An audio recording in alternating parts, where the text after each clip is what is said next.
Hello, everyone. Welcome to the Newsbrowse News broadcast. According to China News Service, Joan Simwan, Chinese Foreign Ministry spokesperson Mao Ning, speaking at a regular press conference on March 31st, expressed China's firm opposition to the recent U.S.-Israel military action attacking Iran's heavy water plant. Mao Ning stated that armed attacks on peaceful nuclear facilities, especially those under the safeguards of the International Atomic Energy Agency, IAEA, violate the purposes of the UN Charter, international law, and the IAEA statute. Such actions severely impact the authority of the Treaty on the Non-Proliferation of Nuclear Weapons, NPT, and undermine global efforts to maintain the international nuclear non-proliferation system. The spokesperson warned that these actions could lead to serious consequences for regional peace, security, and stability. China advocates for a peaceful resolution to the Iranian nuclear issue through political and diplomatic means and calls on all parties involved to maintain calm and exercise restraint. CNN.go.jp reports that Ukrainian President Volodymyr Zelenskyy has suggested the potential deployment of Ukrainian naval drones in the Strait of Hormuz. This indication comes as ongoing conflict in the Middle East region has severely impacted maritime traffic through the vital strait, causing a surge in crude oil prices and placing strain on global food supplies. Zelenskyy explained this possibility as part of future agreements with Middle Eastern allies, emphasizing the pressing global importance of addressing the current energy crisis. He highlighted that Arab leaders recognize Ukraine's significant achievements in unblocking the Black Sea corridor, where Ukrainian forces successfully used naval drones to attack Russian tankers.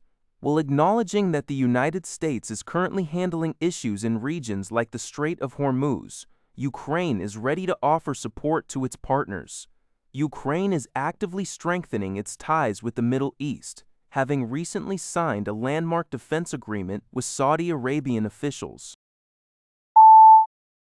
According to China News Service, Xinhua, Iran's Islamic Revolutionary Guard Corps announced on March 31 that it launched the 88th operation of True Promise 4.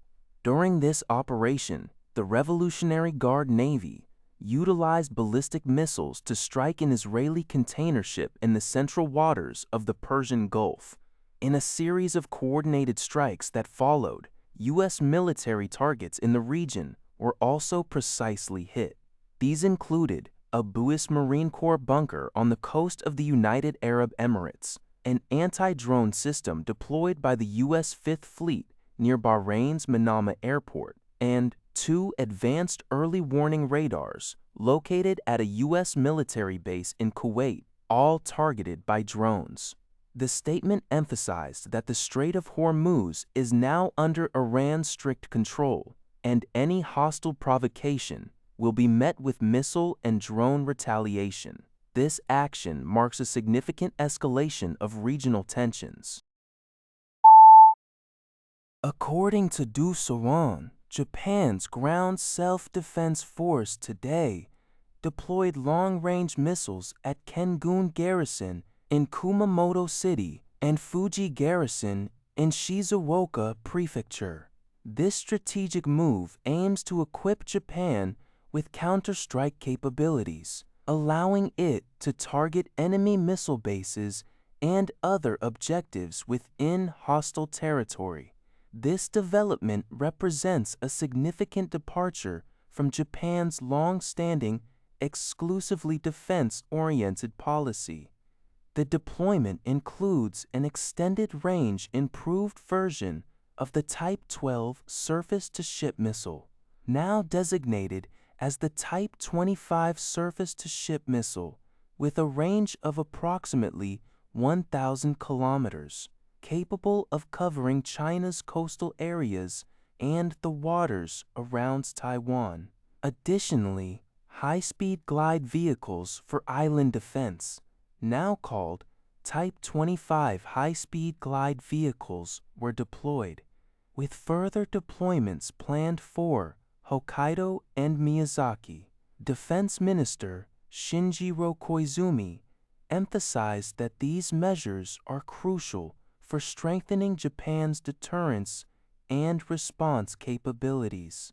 The maritime and air self-defense forces also plan to integrate long-range missiles into their destroyers and fighter jets.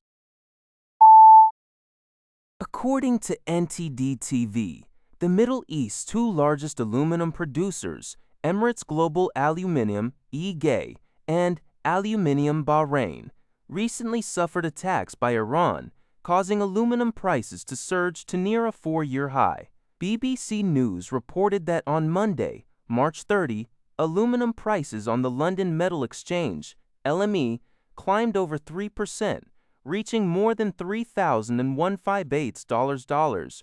Aluminum is widely used in electronics, packaging, construction, and vehicles. EGA stated its Abu Dhabi plant sustained significant damage, while Aluminium Bahrain is assessing its facilities. This sudden airstrike has immediately raised red flags for global aluminum supply. Investment influencer Ye Yeshua analyzed that the Persian Gulf region, including the UAE and Bahrain, supports about 9% of the world's primary aluminum supply. Aluminum is a high-power consuming and hard-to-replace metal. Once capacity drops, it's difficult to compensate in a short period. He predicted that under the pressure of supply disruption, LME aluminum prices are very likely to break the 2022 high, which was over $4,000 per metric ton in March 2022, following Russia's invasion of Ukraine.